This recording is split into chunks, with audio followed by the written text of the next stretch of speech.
તો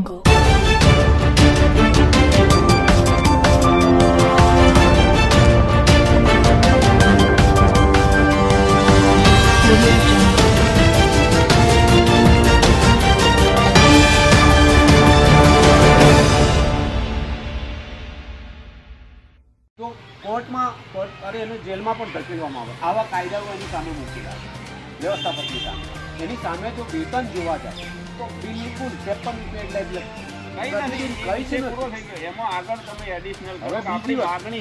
બીજી વસ્તુ કે અમારી જે માગણી છે વ્યવસ્થાપકની ગુજરાત લેવલે ગુજરાતની તમામ શાળાઓના વ્યવસ્થાપકોની એ પણ માગણી છે કે અમે એક કેન્દ્રમાં મિનિમમ 3 વ્યક્તિઓ હોય છે એટલે 3 સંચાલક રસોઈયા હવે એમાં વેતન એ લોકોએ નક્કી કરેલું છે કે સંચાલકને 1600 રૂપિયા છે, સૌથી ઉપર વધારે છે તો 1400 રૂપિયા રસોઈયાને છે, મદદનીશને 1400 રૂપિયા છે. માગણી કેટલી છે? માગણી ઓછામાં ઓછી અમારે લઘુત્તમ વેતન. नमस्कार, हूँ पारस राठौड़. તમે જોઈ રહ્યા છો હિન્દુસ્તાન की आवाज़ लीज. હિન્દુસ્તાન की आवाज़ लीज में आप सबનું ખૂબ ખૂબ સ્વાગત છે. વાત કરીએ તો અમે અત્યારે અમદાવાદ ગાંધીનગર, જ્યારે ગાંધીનગરથી વાત કરીએ તો ગાંધીનગરમાં ગુજરાતની સરકાર બેસે છે અને આજે સરકારનું બજેટ છે. સરકાર આજ પોતાનું બજેટ પણ રજૂ કરી રહી છે. દેશમાં એક હમણાં આપણા સૈનિકો સહિત છે એની પણ એક આખો દેશ ગંભીર થઈ ગયો છે. વાત કરીએ તો અત્યારે જ અમારી સાથે અત્યારે જે વાત કરતો સરકાર બજેટ વાત કરે છે અને વિકાસની વાતો થાય છે સરકારની. વિકાસની વાતો લઈને એક સામાન્ય વર્ગ આજે રોડ ઉપર ઉતરી ગયો છે. અમારી સાથે અત્યારે ગાંધીનગરમાં લાઈવ જોડાઈ ગયો છે. એમની સાથે આપણે વાત કરીશું કે જ્યારે સરકાર બજેટની અને વિકાસની વાતો કરતી હોય ઓર રોજગારની વાતો કરે તો એક નાનો વર્ગ કેવી રીતે રસ્તામાં છૂટી જાય એ પણ સરકારની આંખોની સામે છે. આજે તો અમારી સાથે અત્યારે એક બેન છે, રૂબરૂ કરાવી છું. તમારી બેન જે તમને કહેવા માંગીશ કે જેથી કરીને આ તમારો તમે ક્યાંથી આવો છો અને તમારો લાલોડાથી આવું છું. પગાર પધારો મધ્ય ભોજનમાં છું. હું 10 વર્ષથી મધ્ય ભોજનમાં છું. તો પગારનો વધારો થતો નથી.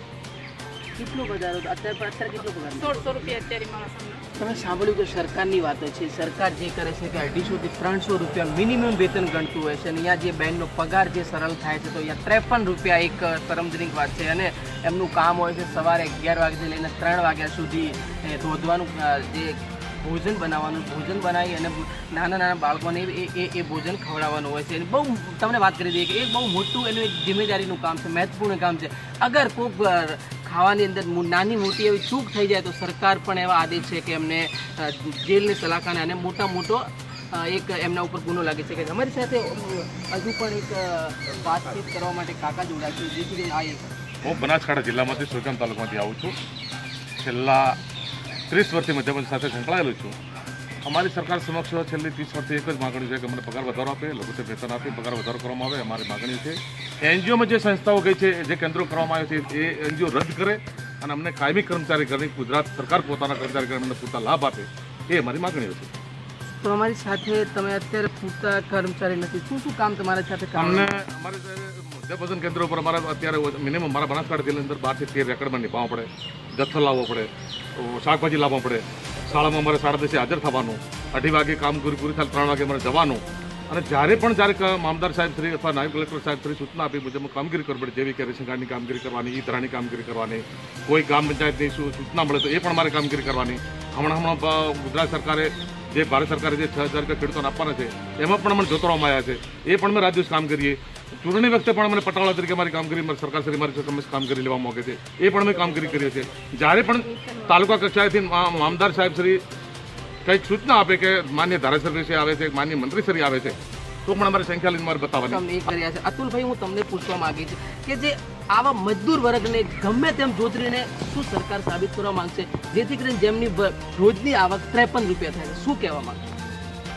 સૌથી પહેલાં તો હું એમ કહીશ કે ગુજરાત સરકારે અને કેન્દ્ર સરકારે ઢાંકણીમાં પાણી લઈને ડૂબી મરવું જોઈએ.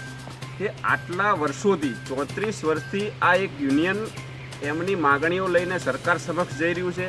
આજે એક 53 રૂપિયા રોજના એટલે મહિને 1600 રૂપિયા પગાર આપે છે. ખરેખર તો લઘુત્તમ જે વેતન છે એ પણ 243 કે 44 રૂપિયાનો એક ધારો છે શ્રમ યોગ્ય, ઓછામાં ઓછું 250 રૂપિયા વેતન આપવું જોઈએ. એટલે આ મધ્યાહન ભોજન યોજનાના સંચાલકો દ્વારા અવારનવાર હું ઘણા બધા વિષયોમાં ઘણા અન્યાય વિરુદ્ધ કરતો હોઉં છું. એ બાબતે આમના પણ સંચાલકોના ઘણા ફોન આવે કે ભાઈ અમારી માગણી સરકાર વર્ષોથી નથી સાંભળતી, અમને ઘણી બધી તકલીફો પડે. ત્યારે આજે હું એમની લાગણી અને માગણી સાંભળવા માટે અહીંયા ગાંધીનગર આવ્યો છું. જ્યારે એમની સાથે રૂબરૂ મળ્યા ત્યારે એવું થયું કે આ લોકો 34 વર્ષથી કઈ રીતે જીવન એમનું વિતાવતા હશે. 1600 રૂપિયામાં એમનો પરિવાર કઈ રીતે ચાલે, એમનું ઘર કઈ રીતે ચાલે, એમના બાળકોને શિક્ષણ કઈ રીતે મળે. આજે ગુજરાતની અંદર ટોટલ 1,29,000 આવા કર્મચારીઓ છે જે લોકો છેલ્લા 30 વર્ષથી આના માટે લડી રહ્યા છે. એટલે આજે ગાંધીનગરથી સરકારને હું બહુ સ્પષ્ટ વિનંતી સાથે ચેતવણી આપું છું કે જો આગામી સમયમાં આ લોકોની જે યોગ્ય માગણીઓ છે જે એમને પૂરી કરવી જોઈએ એ કરવામાં નહીં આવે તો 100% ગાંધી ચિંધ્યા માર્ગે બહુ વ્યવસ્થિત રીતે આંદોલન થશે. અને આજે હું આ સંચાલકોને પણ મળ્યો છું અને સંચાલકોને પણ મેં કીધું છે કે ભાઈ અત્યાર સુધીની આપણી જે કોઈ રજૂઆતો છે જે કોઈ લોકોએ કરી છે એની ટીકા ટિપ્પણીમાં પડ્યા વગર, કોઈ પણ રાજનીતિ કર્યા વગર આપણે નવેસરથી આપણી લડાઈ લડવાની છે. અને આ લડાઈની અંદર આપણી જે કોઈ 8-10 માગણીઓ છે એ માગણીઓ બાબતે સરકારને યોગ્ય સ્તરે રજૂઆત કરવાની છે. અને હું ચોક્કસ આપના માધ્યમથી સરકારને કહેવા માગું છું કે બની શકે એટલું જલ્દી આ લોકોના જે કોઈ પ્રશ્નો છે એનું નિરાકરણ લાવો.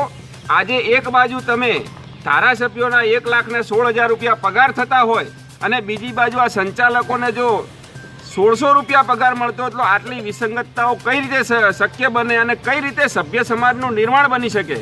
મહાત્મા ગાંધીજીએ પણ કીધેલું કે જ્યાં સુધી સર્વાંગી વિકાસ ન થાય ત્યાં સુધી સભ્ય સમાજનું નિર્માણ શક્ય નથી. તો આમાં કઈ રીતે એકનો પગાર જે 1,16,000 રૂપિયા જે ધારાસભ્ય મહિનામાં માંડ 2-3 વાર વિધાનસભામાં હાજરી આપે, એક લોકો દિવસના 6 કલાક જ્યાં નોકરી કરે છે એમનો 1600 રૂપિયા પગાર, એ સિવાય એમને ઘણા બધા બીજા રાજકીય કાર્યક્રમોમાં જોતરવામાં આવે છે. એમને કોઈ પ્રોવિડન્ટ ફંડનો લાભ નથી મળતો, એમને ESIનો લાભ નથી મળતો, એમની નોકરીની કોઈ સુરક્ષા નથી કે ભાઈ એમને ક્યારે કાઢી મૂકવામાં આવશે. એમને જે પુરવઠો આપવામાં આવે છે એના માટે પણ એમને ધક્કા કરવામાં આવે છે. એક વાત મને નવાઈ લાગી કે એક તો 1600 રૂપિયા પગાર છે ને એમાં પણ ક્યારેક 2 ને 3 મહિને ભેગો પગાર થાય છે. તો આ પરિવારો એમનું જીવન કઈ રીતે ચલાવતા હશે? આ ખરેખર શાસકોએ બહુ ત્વરિત આ બાબતે નિર્ણય લેવાની જરૂર છે. પહેલાં તો જો સમગ્ર ગુજરાત મધ્યાહન ભોજન કર્મચારી યુનિયનના મહામંત્રી તરીકે કાર્યરત છું અને છેલ્લા 2 વર્ષથી અમે સરકારને આ બાબતે અવારનવાર રજૂઆત કરેલ છે, લેખિત તેમજ મૌખિક. પરંતુ સરકારે અત્યાર સુધી અમારી સાથે કોઈ પણ જાતનું નિર્ણાયક નિર્ણય આપેલો નથી. તેમજ જો આજે આ 53 રૂપિયાની તમે વાત કરો છો તો 53 રૂપિયાની અંદર અમારે સવારના 9 વાગ્યાથી બપોરના 3 વાગ્યા સુધી સતત કાર્યશીલ રહેવું પડે છે. સંચાલક તરીકેની કામગીરી કરવી પડે છે. રસોઈયા મદદનીશને રસોઈ બનાવી, બાળકોને જમાડવા, ત્યારબાદ બાળકો જમી લે એટલે એના વાસણો સાફ કરવા, ત્યાર પછી જે લોબીનો ઉપયોગ થયો હોય એ લોબીને સાફ સફાઈ કરવી, આવી કામગીરી છે. જે તેનો ફક્ત ને ફક્ત 1400 રૂપિયા પગારમાં આ સરકાર અત્યારે ફાયદો લે છે. અને અમે આ બાબતે અવારનવાર રજૂઆત કરી, તેમ છતાં સરકારે કોઈ પણ જાતનો અમને હકારાત્મક જવાબ મળેલો. તમે ક્યાંથી આવો છો અને તમારું જે આ સેન્ટર ક્યાં આવેલું? હું જુનાગઢ જિલ્લાના નવા પીપળિયા ગામે મધ્યાહન ભોજન સંચાલક તરીકે કાર્યરત છું. ચાલતું જ નથી. કઈ તેનું બધું આયોજન કરવું, ઘરનું બધું ખાવાનું, શાકભાજી લેવાની હોય તો કોઈ પણ આ પેટ્રોલ પુરાવું હોય તો કોઈ પણ નથી. તમારા ઘરથી આ સેન્ટર કેટલું દૂર આવે છે? ખાસી દૂર આવે. મતલબ સાધનનો ઉપયોગ કરવો પડે? ગરમીમાં ચાલીને જવું પડે. ગરમીમાં ચાલીને જાઓ છો? હા. અને ગુજરાત રાજ્યમાં ઈડર તાલુકામાં 1st નંબરની ગરમી પડે. હિંમતનગર શું છે તમારું સેન્ટર? તમારા ઘરેથી કેટલું દૂર? કેવી રીતના જાઓ છો? ચાલતા જ જાઓ છો? ચાહે વરસાદ, ગરમી, ઋતુ કોઈ બી મોસમ? ઘરમાં તમારે કમાનાર કેટલા? કોઈ નથી. ઓહો. તમે સાંભળ્યું કે ઘરની અંદર એક જ જણ છે અને એક જ માણસ મહિને 1400 થી 1500 રૂપિયાનો રોજગાર જ્યારે 7,500 થી 8,000 મહિને સરકારે ભારત સરકારે તય કરેલું જે રોજગાર છે પણ એ 1,500 રૂપિયાની અંદર આખો મહિનો મેનેજ કરે અને એ પણ છતાં એમનું કેવું છે કે ટાઈમ ટુ ટાઈમ ના મળે. શું તમને પગાર ક્યારે મળી જાય છે? મળી જાય છે? કેવી રીતનો પગાર આવે છે? કોના સંપર્કમાં ક્યાંય પૈસા ખવડાવવા બવડાવવા? શું હવે સરકારને શું કહેવા માંગશું? આ 1,500માં ઘર નથી ચાલતું. શું કરે એમ? હું હિંમતનગરથી આવું છું. મારું સેન્ટર બારગામ હિંમતનગરથી 4 કિલોમીટર દૂર. સાધનમાં જઈએ ઘરનું સાધન કોઈ જે સાધન બને એમાં જઈએ. કેટલી ઉંમર?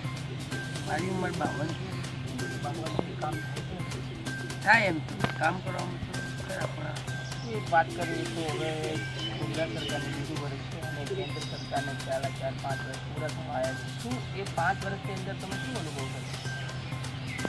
તો ગુજરાત સરકારના અનુભવમાં અમને ગયા તો અમારો પ્રશ્ન એક તમારું જે મધ્યનો સાંભળ્યો દરેક બેનર સારા પગાર ફાયદો થાય કાં ઓછામાં પૂરું થાય એમાં થોડી તકતા વિશ્વાસ કેટલી જગ્યાએ રજૂઆત કરી છે? અને ગાંધીનગર કરી અમારા ત્યાંના ઓફિસમાં વાતચીત કરી. હું સાબરકાંઠામાં હિંમતનગરથી આવું છું. છેલ્લા 27 વર્ષથી આ જ યોજનામાં કામ કરું છું અને અમારી માગણી એક જ છે સરકારશ્રી પાસે કે અમારા માનદ વેતનમાં કંઈક વધારો કરે.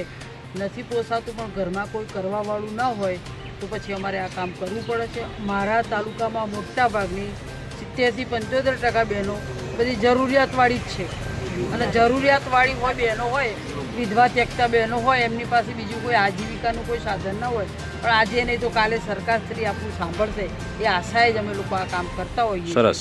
અને અમે આ કામ કરીએ છીએ. હું ઈડર તાલુકામાંથી આવું છું. હું લગભગ 15 થી 16 વર્ષથી કામ કરું છું અહીંયા મધ્યાહન ભોજનમાં પણ સરકાર અમારી પ્રત્યે ઓરમાયું વર્તન રાખે. આંગણવાડી, આશા વર્કર બધાનો જ પગાર વધે છે. ફક્ત ને ફક્ત મધ્યાહનનો જ પગાર નથી વધતો. ફક્ત સરકાર ઓરમાયું વર્તન MDM પ્રત્યે જ રાખે છે. તો એવું કે આમાં તકતા બહેનો છે, વિધવા બહેનો છે, બધા જ આમાં છે અને અમે 3 વાગ્યા પછી કોઈ મજૂરી જઈ શકતા નથી. અમારે 10 થી 3 ટાઈમ મધ્યાહનમાં જ ગુજારવો પડે. સરકારના પરિપત્રમાં એવું કહેવું છે કે તમે ભોજન સિવાય કશું પ્રવૃત્તિ ના કરી શકો. તો તમે જ્યારે ભોજન બનાવો છો અને આ 53 રૂપિયામાં કેવી રીતે મેન્શન કરો છો? જ્યારે તમે કોઈને ના પણ કહી શકો છો કે અમારે પરિપત્રની અંદર અમારે બીજું કામ કરવાનું નહીં તો તમે તમારી રીતે કેવું કામ કરવાનું આવે? હું અહીંયા ગ્રેજ્યુએટ છું પણ હું બીજા મારે નોકરી લાગી ના તો હું મધ્યાહનમાં જ જોડાયેલી છું. હવે મારે ઉંમર વીતી ગઈ તો હું બીજા ક્યાં જઈ શકવાની? મધ્યમાં બેન તમે બીજું શું કામ કરો? ચૂંટણીનું કાર્ય કરાવવામાં આવે છે. પછી કોઈ મંત્રી આવે તો એમને હાજરી આપવાની હોય છે. અમારે બધું વસ્તી ગણતરી બધું જ કામ. પાડી શકતા કે અમારા પરિપત્રમાં ના, અમારે ઉપરથી દબાણ કરવામાં આવે છે. કોને કશું દબાણ આવે? ઉપરથી મામલતદાર કચેરીથી ગમે ત્યાંથી કलेक्टरથી અમારે दबाण आवे छे। हम वटवा से आए हैं, हम संस्था चलाते हैं। जब हमें आज पता चला कि सब यहाँ पे इकट्ठा होने वाले हैं, हमने इनकी हेल्प करने के लिए आए और इनके हक की लड़ाई में हम इनके हमेशा साथ रहेंगे।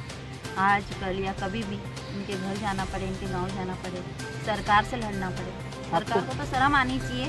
इनको मतलब सबके बच्चों को खाना खिलाते हैं ना ये बना के, तो इनकी योगदान है, खास योगदान है सरकार के साथ। तो इनको कम से कम 2-3 महीने में सैलरी दी जाती है। जो भी है सरकार को ध्यान देना चाहिए इन सब के ऊपर, इनका हक है, सरकार को देना चाहिए। इनकी लड़ाई सरकार के सामने कैसे लड़ेंगे आप? हम लड़ेंगे ना, इनके साथ रहेंगे। जो इन्होंने अभी बोला कि कई संस्थाएं इनके साथ जुड़ी हुई हैं, लेकिन वो सरकार के साथ मिलकर इनको तो धोखा ही दे रही है ना। इस तरह हम नई संस्था, इन्होंने हमको बुलाया हमारी संस्था के साथ, इनकी हर लड़ाई में हम इनके साथ रहेंगे ना। મારું નામ અરવિંદભાઈ રાઘવભાઈ પાત્ર, હું સમગ્ર ગુજરાત મધ્ય ભોજન કમિટીનો પ્રમુખ છું અને અમે અમારે 35 વર્ષથી આ લડાઈ ચાલે છે સરકાર સામે પગાર વધારવા માટે। જે આંગણવાડી છે, આશા વર્કર છે, તે પણ અમારી પાછળ યોજના આવી, તેનો પણ અમારા કરતાં વધારે પગાર છે। અત્યારે અમારે મની 1600 રૂપિયા, ખાલી 53 રૂપિયા એક દિવસનો પગાર આપવામાં આવે છે ને 35 વર્ષથી અમારે આમાં નાના નાના માણસો છે, અમે એક પગારની આશાથી આમાં અત્યારે રહ્યા છે કે સરકાર ભવિષ્યમાં અમારો પગાર વધારશે। એ આશાએ આ લોકો અત્યારે અમે બધાએ મધ્ય ભોજનનું કામ કરીએ છીએ કે ભવિષ્યમાં 35 વર્ષ છતાં કોઈ પણ પગાર વધારો કરવામાં આવતો નથી। બીજા નંબરમાં અમારી રજૂઆતો સરકારને ઘણા સમયથી 35 વર્ષથી રજૂઆત કરવામાં આવે છે। બજેટમાં આશા વર્ક છે, આંગણવાડી છે, કે આમાં તો એવું લાગે છે કે આ યોજના કોંગ્રેસ સરકારનીમાં એવું લાગે છે કે એવું બતાવવામાં આવે છે કે અમને એ માટે લેવામાં જ નથી આવતો. 22 વર્ષથી તો બીજેપીની સરકાર તો પણ લેવામાં કંઈ આવતું નથી. શું હવે પછીની શું તમારી રણનીતિ શું રહેશે? 5 જ વર્ષ થઈ ગયા છે, થઈ શકે સ્વાભાવિક રીતે કંટાળી પણ ગયા છે. શું હવે તો છેલ્લું સ્ટેજ એવું છે કે અમને અવારનવાર રજૂઆત કરી છે, જો નહીં આવે તો અમે ગાંધીજીના માર્ગે આપણે આંદોલન કરવામાં આવશે, જલદ આંદોલન પણ કરવામાં આવશે. ક્યારથી આંદોલન ચાલુ છે? હવે અમે એક સરકાર સાથે રજૂઆત પાછી કરીએ, પછી શું જવાબ અમને આપે પછી અમે એ વસ્તુ લઈશું. બરાબર. હું પંચમહાલ જિલ્લાનો છું. દિનેશભાઈ જાદવ મારું નામ છે. પંચમહાલ જિલ્લો મારું નામ છે, ગોધરા તાલુકો છે. વ્યવસ્થાપક મારી મિસિસ છે. કેન્દ્ર મોટું છે એટલે મારે મદદ કરવી પડે છે. 5-5 મદદનીશ હોય છે, 2 રસોઈયા હોય છે, તે પણ પૂરું પૂર્તતા કરી નથી શકતા. આટલી મોટી કામગીરી છે. શાળા મારે 9 શાળાનું 2 સેન્ટર છે, એમાં મોટી શાળા મારી છે. હવે મારે સરકારશ્રીમાં એ જ કહેવું છે કે હાલ સૌનો વિકાસ, સૌનો સાથ, સૌનો વિકાસ, મોદી સરકાર સાહેબ જે સ્લોગન લઈને ચાલ્યા છે એ વાત સાચી છે, હું માનું છું અને હું પણ એમાં જોતરાવા માગું છું. એક વસ્તુ એક જ છે, મારે એ કહેવું છે કે 34 વર્ષ ત્યાં આ ડિપાર્ટમેન્ટને ચાલુ કરી, બરાબર છે. માત્ર ને માત્ર 74 રૂપિયામાં આ યોજના ચાલુ કરી હતી.